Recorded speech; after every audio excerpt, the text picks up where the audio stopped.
This conference will now be recorded. Ladies and gentlemen, welcome to another speaker series. It is now the 8th day of June, and it's amazing that we've gotten this far. But there's only one more story that I would love to hear more than what we've gone through personally, and it's the story of Carrie. And Carrie became the 5th Scottish woman to reach the top of Mount Everest, and the first scout leader to summit the part of the scouting expedition. And it's so cool to reach out to somebody and then always realize that all those crazy things that you look at in life, and you think, hey, maybe one day I'll do that. Carrie pulled it off. So so Carrie Gibson, thank you so much for showing up. And tell us how everything's going over there, and where you're from, a little bit of a story, and I'm sure all the kids will have plenty of questions for you. Okay. Well, basically, I live down in England in the Lake District, but I'm sure you'll be able to tell from my accent that I'm Scottish.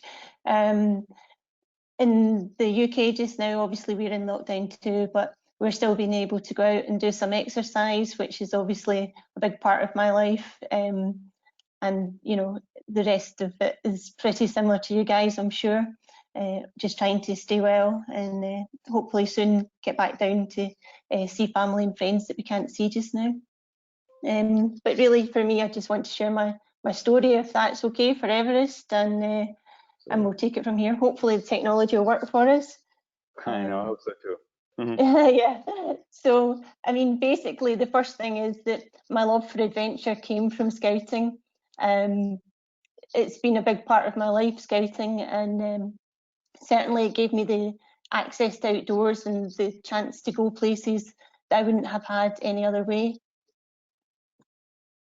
So let's see if we can, oops. There we go. So I suppose the kind of biggest question is why Everest? Why did it happen, or how did it happen? Well, back in 2003, I saw Mount Everest, albeit in the distance, for the very first time. And I was asked then what would be my Everest, my goal. And I couldn't answer for sure, but I knew that Mira Peak, the mountain I was on, was just the beginning. I was hooked on mountaineering and hooked in Nepal. And I came back from Nepal in search of my goal. And there on the cover of Scottish Scout News was an article on the Scottish Scouts 7 Summit team. And I knew then and there that I wanted to win the next summit for Scottish Scouting. And I think the key thing is, for once, I actually did something about it. I wrote off to headquarters, who put me in touch with the team. And that's when I found out that my Everest would actually be Mount Everest itself. So just to put my dream into some perspective for you, I aim to climb the highest mountain in the world at a height of just over 29,000 feet. It's the height that jumbo jets fly at. Where the air is so rarefied, it is a third of the oxygen content that we breathe here at sea level, and where at the time only 3 Scottish women had stood. So how do you go from Scout Hill Walker to being ready to go to Everest, let alone summiting? Well, I had 4 main areas. The first was my technical skills, and luckily through scouting, I had already a lot of ice axe and crampon skills. I'd already been out in the hills a lot. So that side of things was there, but I obviously really had to home in on it in my climbing skills. I wasn't an actual climber, more a mountaineer. Altitude I had limited time with through work, so I had to make sure I could try and get as high as possible in the holiday time that I had, because the aim was to go in 2007, which was the centenary year of scouting. My fitness was fairly good, but you don't really know how fit you need to be to go to Everest, so I homed in on that, made sure that I was training maybe 2-3 times a day. And the last one was my attitude, or maybe you would maybe call it your mental training. The power of the mind, I think, no matter how fit you are when you go to Everest, no matter how skilled you are, the one thing that will get you to the summit, or not get you to the summit more like, is the actual power of your mind. And for me, I did a lot of positive thinking before I went. I did a lot of positive thinking on the mountain.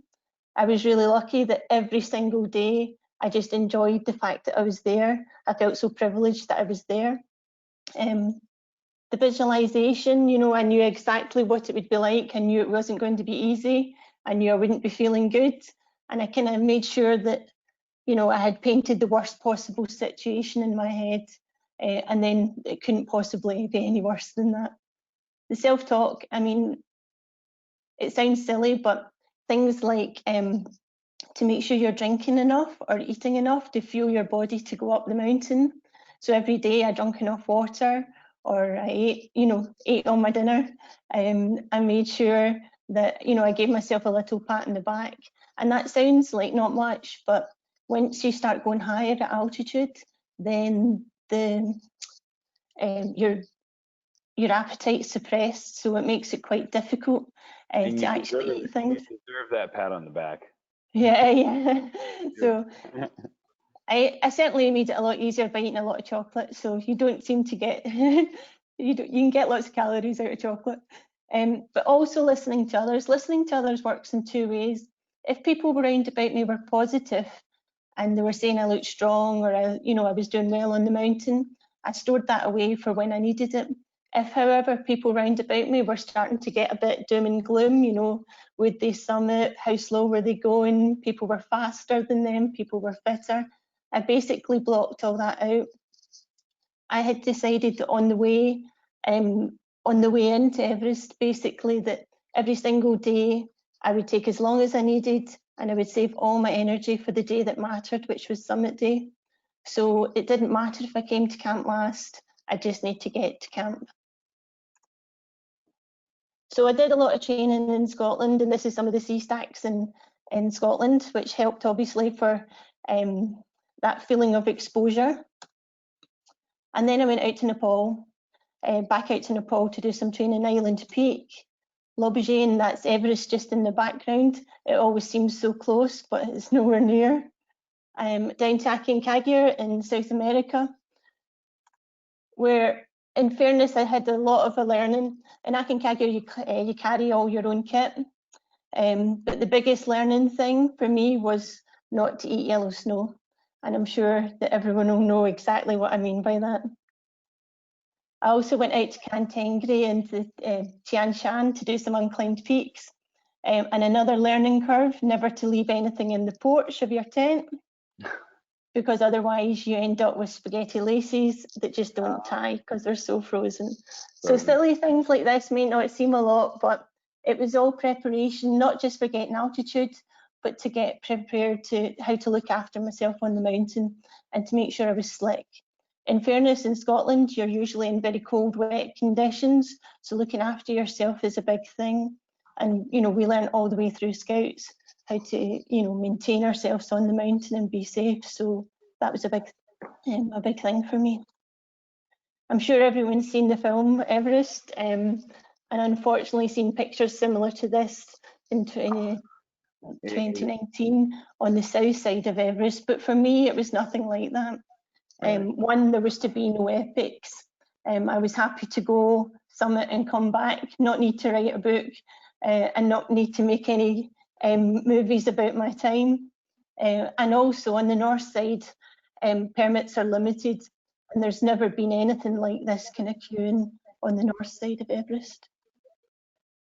So 1st of April, if you're ever going to go and climb Everest, 1st of April is not a good time to leave, especially if you don't look like a mountaineer. Chuck, you look better with a beard, but if you're a girl with blonde hair that's used to wearing smart outfits or something like that, it doesn't always go down well that you're saying you're going to climb Everest. 1st of April doesn't help. But I flew to Kathmandu, which is the starting point for all of the main expeditions, north or south usually. And it's where all the first people went, Edmund Hillary, Mallory, everybody would have went this way first of all. So all the history's there as well. And I love Kathmandu, rickshaws, cows, chickens, monkeys, everything in the street, it doesn't matter. And it's just an amazing place to be. It also has lots of temples and lots of people living side by side where there are no problems. Then we drove across Nepal in quite a rickety bus, I have to say, but we got across Nepal and you come to something called Friendship Ridge. And this was at the time the way in. Many people don't do this journey now. but this is the way they went. And you get to the border with Tibet, all your stuff's taken out and moved over across the border to the other side. And then it was on to dirt track roads. Now this is a perfectly tarmacked road. The Chinese have built a new road into Everest on the north side, but certainly in my day it was quite a bumpy ride. And the hotels were possibly not quite as fancy as they are now, but on the north side it's very different to the south side. So instead of flying into Lukla on the south side and then trekking your way to base camp, on the north side what happens is you drive each day, get to a new town, go for a walk, get some height in, and then drive on to the next town. As I say, the accommodation has moved on a lot in the last 10 years, but I was back out just a couple of years ago, last year, sorry, and the accommodation is like 5-star hotels now. But in my day, it was slightly a bit worse. And this was the toilets, but it had a view, so what can you say? At first, it didn't really seem like you were climbing Everest. In the moraine, it's much more like sand dunes. But when you turn the corner at the Wrong Book Monastery, Everest is there in front of you. It stands 5.5 vertical miles tall, and I can't tell you how big that feels and how small you feel when you come round that corner. On the south side, you just don't get this. You don't get the feeling of size, because from base camp on the south side, you actually don't get to see, Everest itself or the summit itself. Whereas north side, obviously, you get to see the full mountain. So base camp's just over 5,000 meters. So already you're higher than the tallest mountains, well, in mainland Europe. Obviously, Mount Everest is slightly higher, and we class that as the highest in Europe, but for Mont Blanc, things like that. And here in the UK, we have our highest at 1,345, or just over 4,500 feet nearly. So it's quite a bit bigger than what we're used to. And even here at base camp, you're really, really feeling the altitude. So I was in a team of 13 people. There was 12 boys and myself, so I'm the little pink one in the middle. And it was great because I had nothing to prove. I was happy to, as I say, walk in, be the last person, do whatever.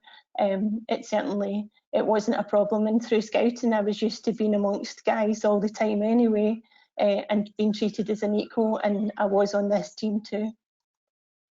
There's lots to do at base camp: equipment to weigh, then to negotiate what the weight was, because they're weighing it on a stick, radios to check, oxygen cylinders to check, which is a bit scary first time round, and learning to walk again almost, because once you put the oxygen mask on, your goggles, steam up, it's just trying to get used to getting that side of things all ready for summit day.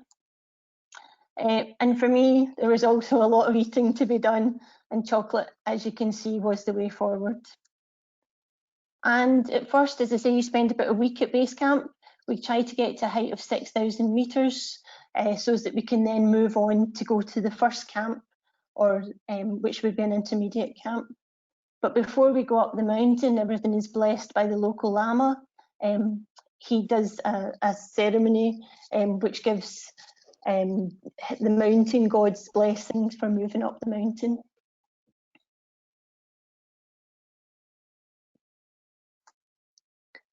So we were part of a small scout expedition, as obviously, with the money and commitments that are involved with going to Everest, the team did dwindle, but we also had a second group that were going to Everest Base Camp on the south side, and for them, this was also going to be a major achievement to reach base camp on the south side. So it was split across. Because it was the centenary year, there was also a group of English scouts going from the south side, so a little bit of competition there. So just to give you a little bit of an idea of how, just for when everyone goes, if you are climbing up the mountain, basically, first time out, you go from base camp, stay at an intermediate camp, and go to Advanced Base Camp, which is there at 6,400 metres. And then you'll try and touch the North Col at 7,000 metres. And then you head back down the mountain, and you need probably about a week's rest. And then you head back up the mountain, try and spend, you miss out intermediate camp on the way back up, try and spend 2 nights up on the North Col at 7,000 metres and try and get as high as you can. And then you come back down, wait for the weather. If everything goes well, that's you ready to go. And you head up each camp at a time, up to the camp at 7-8, and then on to the camp at 8-3 before going for the summit. The line there for the death zone isn't the line above which you can only die. It's the line above which the body can't sustain itself. So that's why it's called the death zone. So this is the route up to intermediate camp. And this is intermediate camp. It's not a very exciting camp because basically everyone that's on the mountains literally spends 1 night there and then moves on. And after that first night, you don't need to use this camp again. So it's not got all the facilities that the other camps have. But you come up past ice pinnacles and then into Advanced Base Camp. And this is where obviously being Scottish and being used to bad weather helps, because sometimes on Everest it isn't pristine blue skies. So it's always good to be used to a bit of poorer weather. But usually you'll find in the mornings it's usually clear, which is why they aim for the summits in the morning. And in the afternoon, the worse weather or the clouds tend to roll in. So up from Advanced Base Camp, and then this is us heading on along out onto the plateau. And then much as it's foreshortened, because you can almost see the tiny dots of people on their way up there, up to the North Col. And we head up on something called fixed lines. So you're attached with a Jumar to the ropes to give you a helping hand. And if you see on the right-hand side of the picture, you can see the climbers going up the face there. You'll also see some bits where avalanches had happened, but to be honest, on the north side, avalanches aren't as frequent as on the south side. So that was us, aimed to get to I'm not sure how far, I always knew I would get to the top, but I'm not sure how far I definitely knew I would get, if that makes sense. So one part of me thought I would definitely get to the top. And then there was always that devil on the shoulder that said it's okay if you don't get there. So just in case, every time I got to a high point, you'll see I managed to get the flag out and get a picture, just in case. Thank you for it. I know. I've heard Just so many stories before that like they have those camps and they legit say, like, if you don't think you could do any more than this, this is it, you know. And it's amazing how you kept on going. So to have like little milestones at a time and to take out the flag, we appreciate it for sure. Yeah. Well, it's also that I think my goal was to get to camp each day and not to think of the huge picture that was Everest itself. And I think that's always the way, you know. Sometimes if you have your goal is an elastic band and you stretch it too far too soon, you know, you're going to snap the elastic band. But if you keep pushing that elastic band up a wee bit at a time, then obviously you're going to go. And as each camp came, and each wee bit I kind of gave myself that congratulations that I got there, then obviously that's a good morale boost as well. So yeah, that was us up to the North Col, and then back down, poorer weather again. And I didn't know how tired I would be, but actually after coming back down, just from that first time up, you know, you're nowhere near the summit, and I was absolutely exhausted. It probably took a good couple of days just to get back into you know, a bit of life about me. But this guy, Ganu, is our cook, and he is the one person that's going to get you up the mountain. And as a fussy eater, certainly he did so well to get me up the mountain. Then we head up again for the second time, up, as I say, up past the pinnacles, up to Advanced Base Camp, and then up the North Col. You can see that some folk are struggling on the North Col. You're not walking fast at all up here. And it's like solid ice, you know, when you're going up, so you have your crampons on. On the north side, the year I was there wasn't many bridges, and certainly not the huge 3-4 ladder bridges that you see on the south side. And then, you know, this is the Sherpas digging out the tent pitches for us. But the North Col is a funny place because really it's on a hanging serac, as you can see. And you often wonder, like, if it's going to come down, I suppose, at some point. And then we head off, and my aim was to try and get as high as possible after spending 2 nights at the North Col, hoping to get to something like 7.5. Unfortunately for me, 7,200 metres, it didn't have a good day. So that's the picture of my nieces and nephews, and also, yeah, I was probably a bit downhearted that day, and came back to advanced base camp, and then back down to base camp. And it was there that, you know, I really had to have a good talk to myself, you know, drink more, eat more, you know, this is what you came for. And I think it was just, you know, it's a long time to stay well for. You're out in the expedition for 5-6 weeks. So that's a long time to keep yourself going. So I walk around base camp, and you see all the memorials, and it certainly reminds you of the intensity of it, I suppose, and, you know, and how even, you know, amazing climbers have unfortunately come to their death on Everest. So it certainly keeps you focused. And then I suppose we watch the weather and hope for the best. And we weren't entirely sure leaving base camp whether we would have the weather window that we wanted. And it was decided we would go to advanced base camp just to make sure, so as we were in position if the weather window did come about. And from advanced base camp, it turned out the weather wasn't going to be so bad, although we'd waited till later in the day to leave. And there we headed up to the North Col again.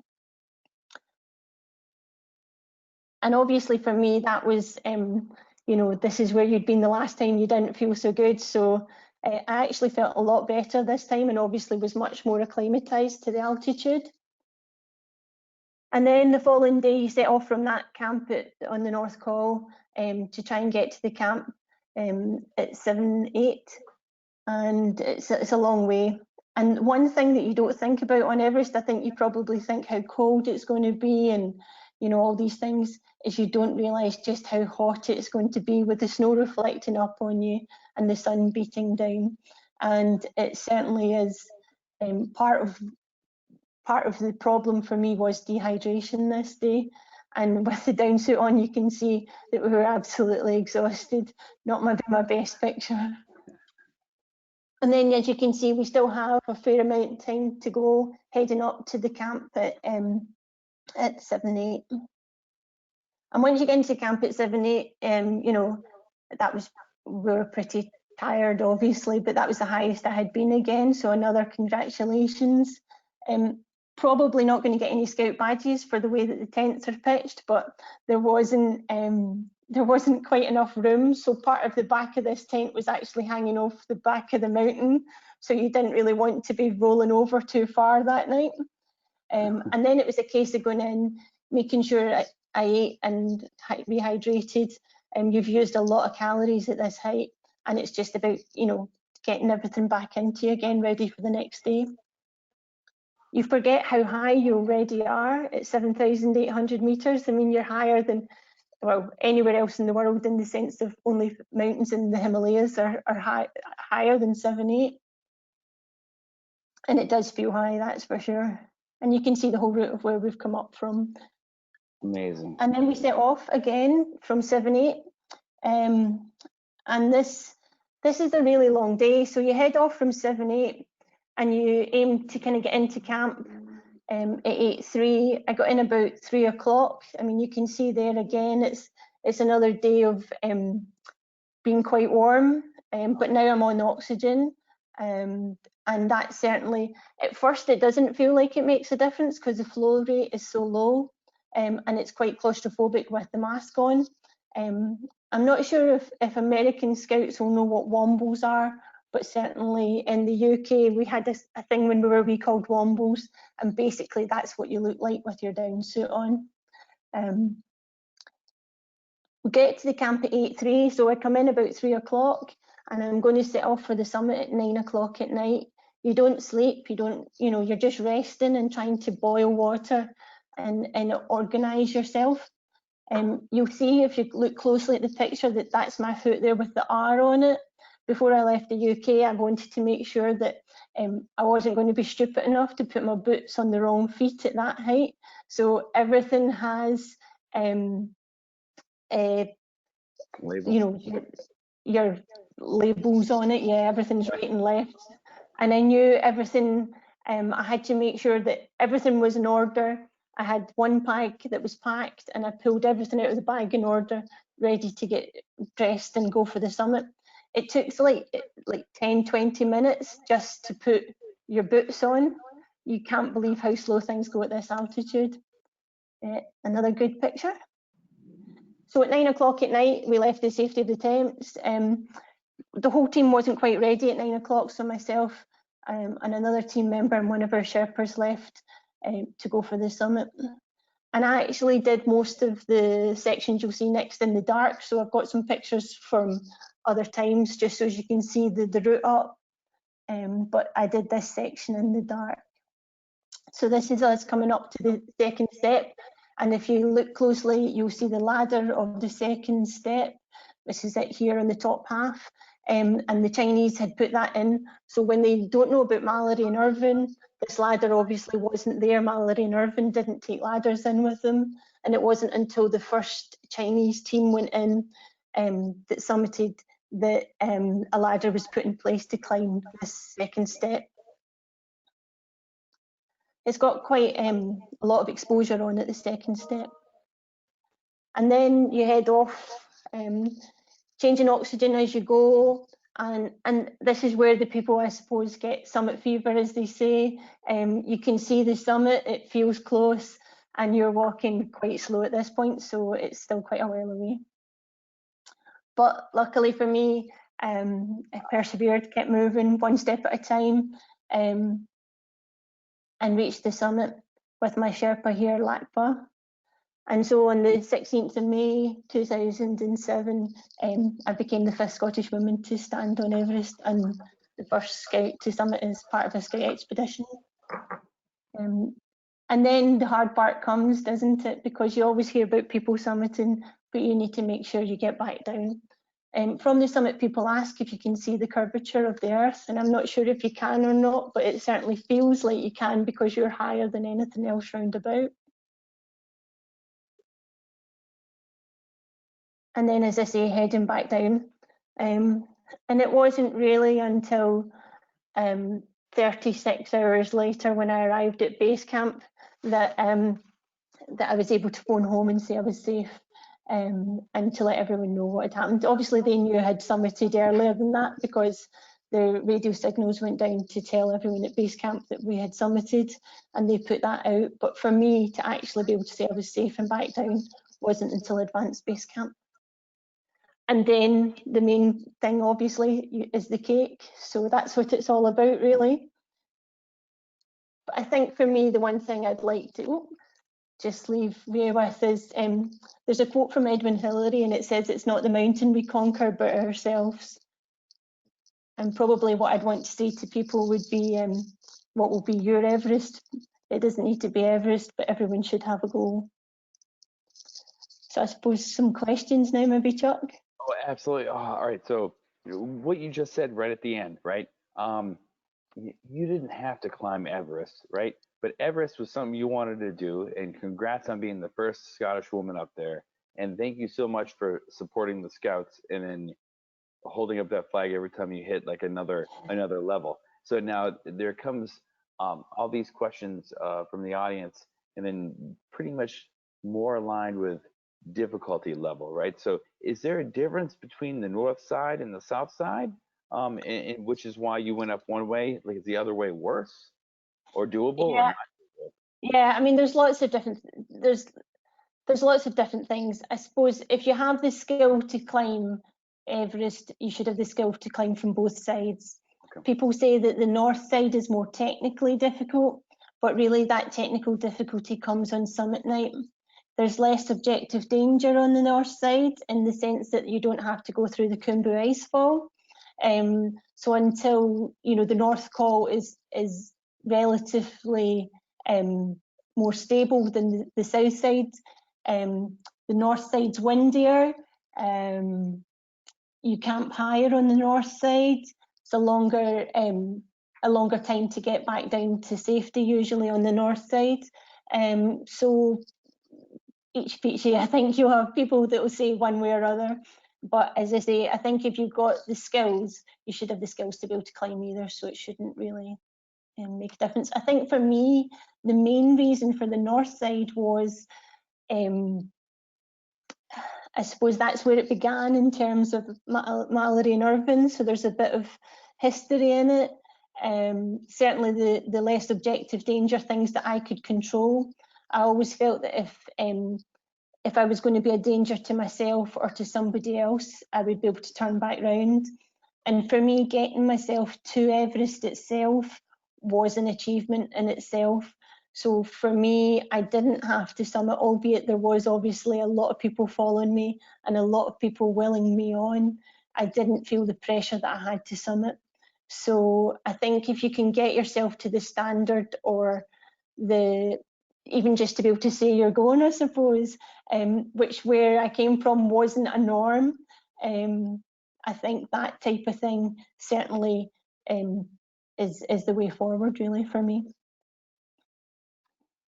So the way that it was kind of set up for us, you know, through your slideshow, which is great. How long was the whole trip, and then how long is each individual step that you go, like from base camp to base camp? Like how's that work out? How long? Okay, so I mean, basically, you tend to have the expedition as an 8-week period. So a week to 10 day, a week maybe to get into base camp. And then after each of your rotations, to go from base camp to the summit once you're acclimatized is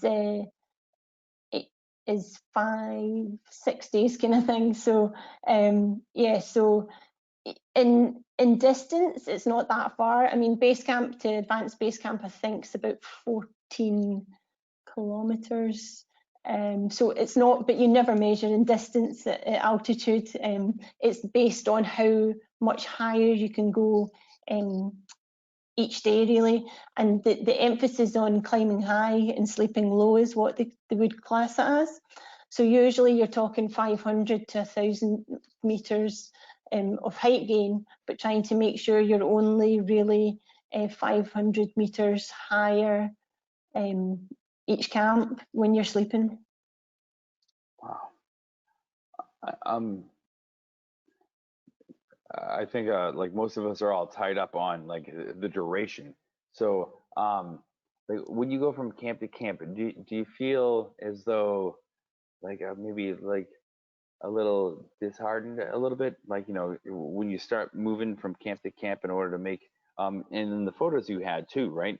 It just kind of seemed flat. We know that Everest is not flat, but like all those photos seems like every tier, if you think about it like that way, right? Every tier seems like a long journey, but kind of flat. When does it start going up straight? When does it start getting crazy?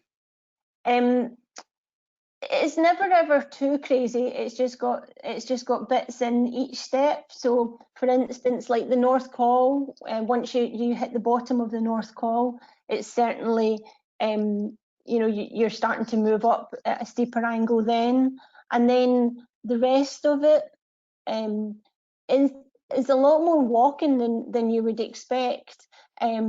Apart from going over things like the first, second, and third steps. So, for instance, that ladder on the second step is vertical. You know, it is like going up the side of your house. So that certainly, you know, takes it out of you. And you know, you can turn your oxygen up at that point to try and give you a little bit more of a flow rate to feel a bit better. But oxygen only brings you down like 1,000 meters, so you're still the second step's maybe at 8.2 or something, so you're still at 7,200 meters type thing. So you know, you're still working hard.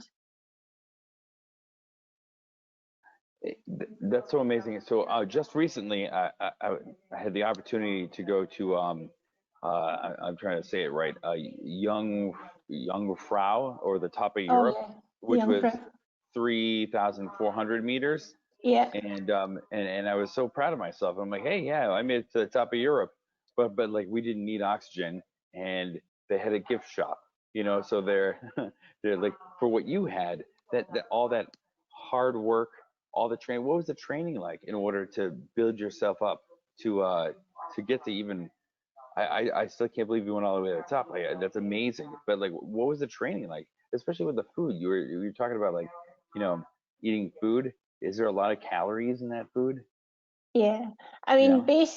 basically, training wise, so I already was, I've always been a kind of runner, I suppose. And I've grown up with a background of fitness in that sense.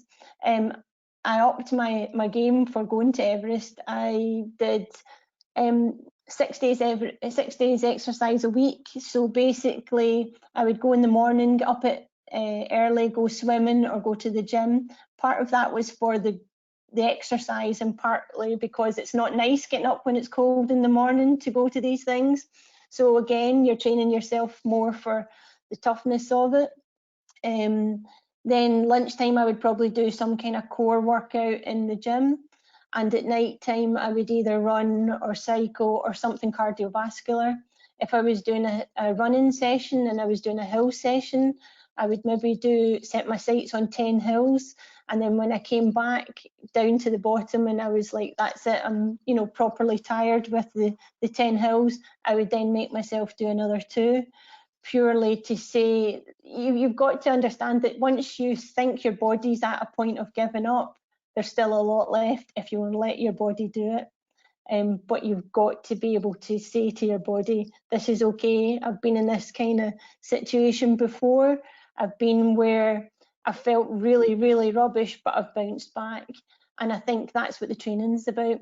And I'd spend every weekend out in the hills, either in the Lake District or the Scottish Mountains. So you're talking 7 hour days there. So most weekends I would be out in the hillside, getting a long, slow exercise in.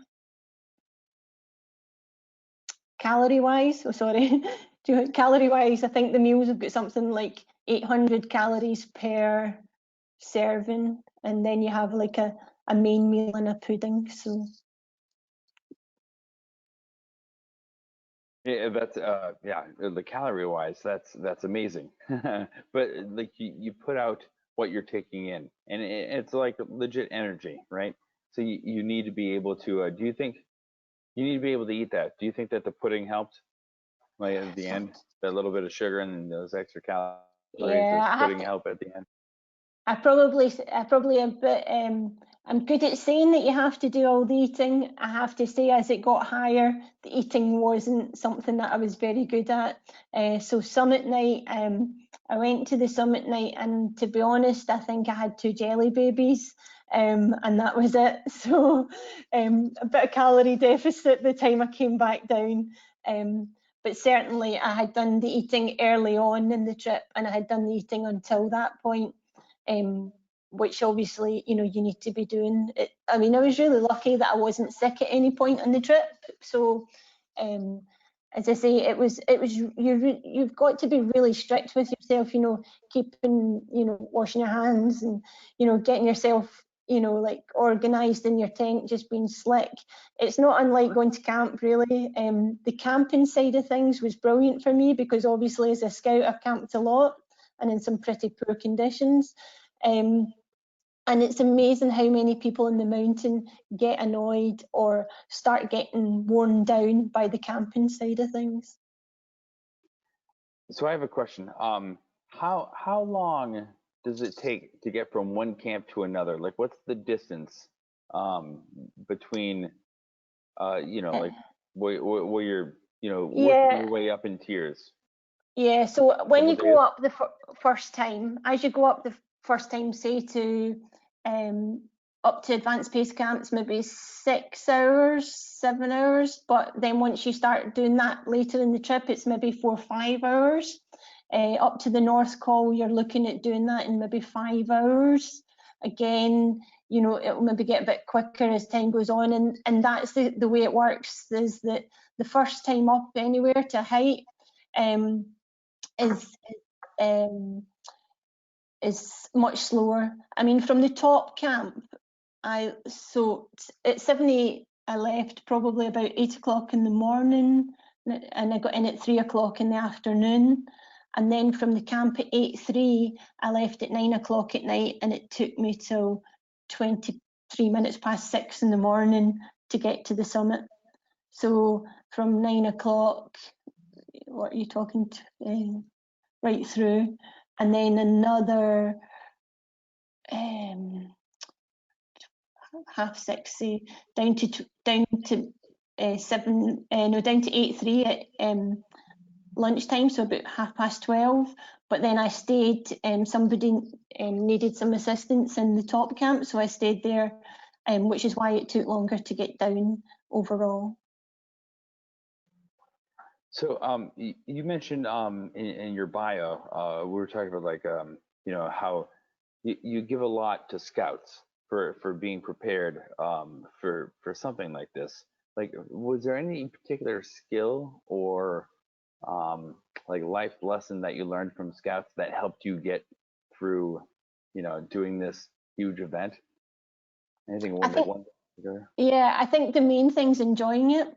I genuinely loved every day I was on the mountain, and I think through scouting I loved every day that we went to camp. I loved that opportunity to be out in the mountains, and so for me to be able to enjoy a situation and to know that you've put yourself in that situation because you wanted to be there, that's where the enjoyment side of things comes. You know, you can't, you've got to remember that there's going to be tough times, but if you're enjoying it for the rest of the time, then, you know, you can take a wee bit of downtime, I suppose.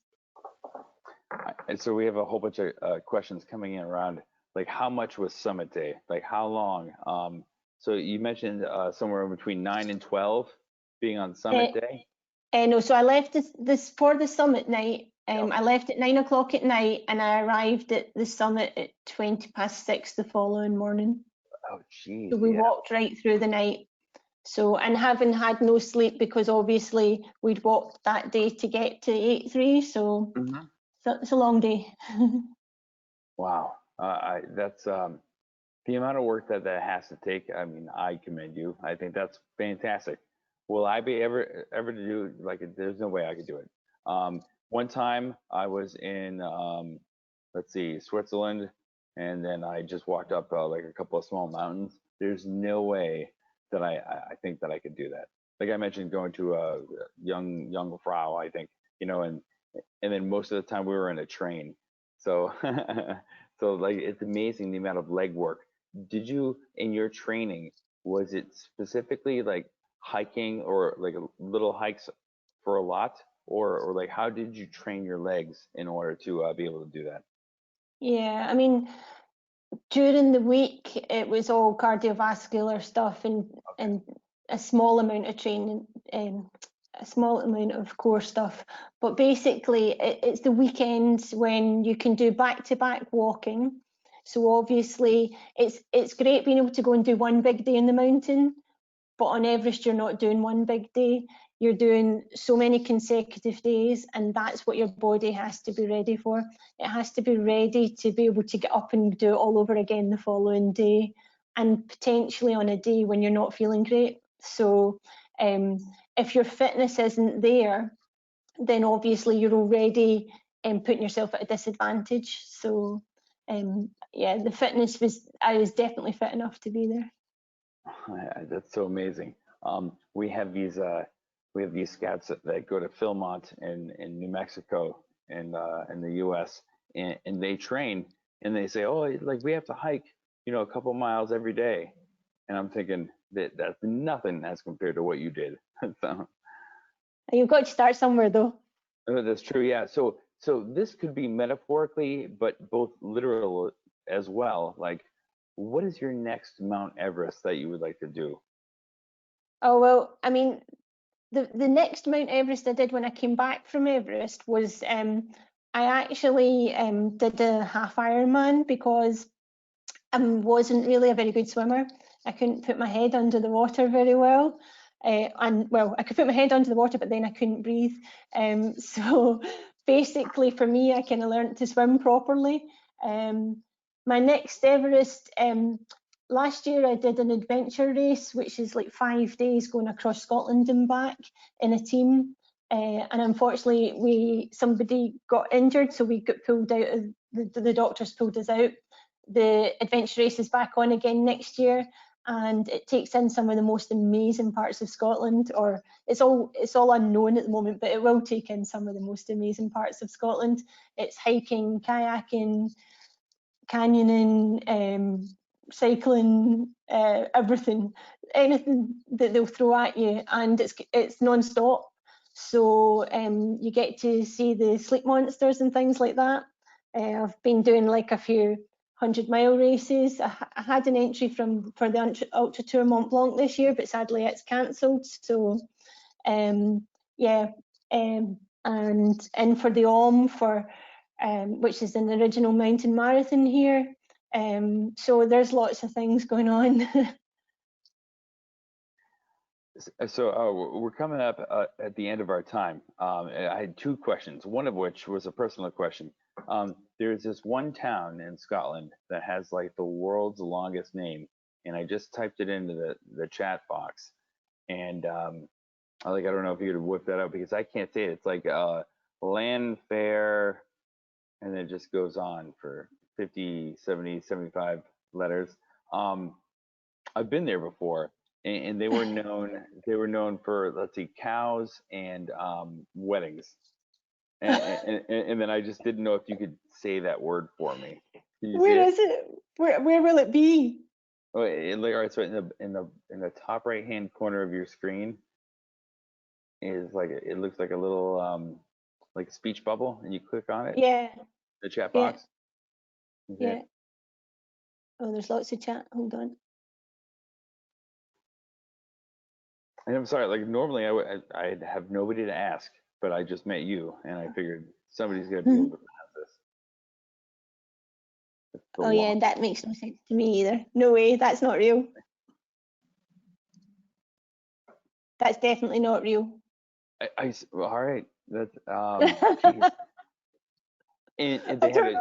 It's so funny because like I went there and we showed up on a train, and then they had it like on the train station, the whole like name, and it was all spelled out, and it was the length of the building of the train station, and it could just be like a tourist trap, because that looks more Welsh than Scottish. Okay, maybe, all right. So it was so funny because I swear. I tell you that'll be Welsh? Somewhere in Wales, yeah. All right, but because they have double L's. Welsh has double L's. That's so funny. So I mean, but thank you so much. So the trip for you was like giving something back, and you've gained so much from this, and it's so cool. And we thank you as scouts, like World Scouts, so much for every time you hit a milestone, you held up that flag. You were checking in. You were doing such a great job. Is there any advice that you would give anybody who would want to follow in your footsteps? I mean, because not only the first Scottish woman to do this, but being involved with scouts and that attitude. I think the attitude alone is so admirable. Do you have any advice for anybody who would want to try that? I think taking a chance, believing in yourself, that especially if others round about you aren't sure. Don't let other people, choose your destiny for you. You want to make sure that you make a goal and go for it. And lots of people will try and put you off, but in some ways, I think it will make you stronger. Make you stronger, right? And then taking that chance. I guess we're all gonna have to do that. Yeah. But thank you so much. Thank you so much for spending your time with us, and congrats. Is there anything else that you would like to? Have you ever gone skydiving? No. I've jumped out of an airplane, but I've never went skydiving. Hold on. How, right? Can you just quickly say how you can jump out of an airplane and Oh, then, I but had a not go? parachute. Oh, well, yeah, right. Yeah, I've been parachuting, but not skydiving. Okay. I, Wow. I like that too. Yeah. Well, amazing. Thank Anything you that gives so you, much.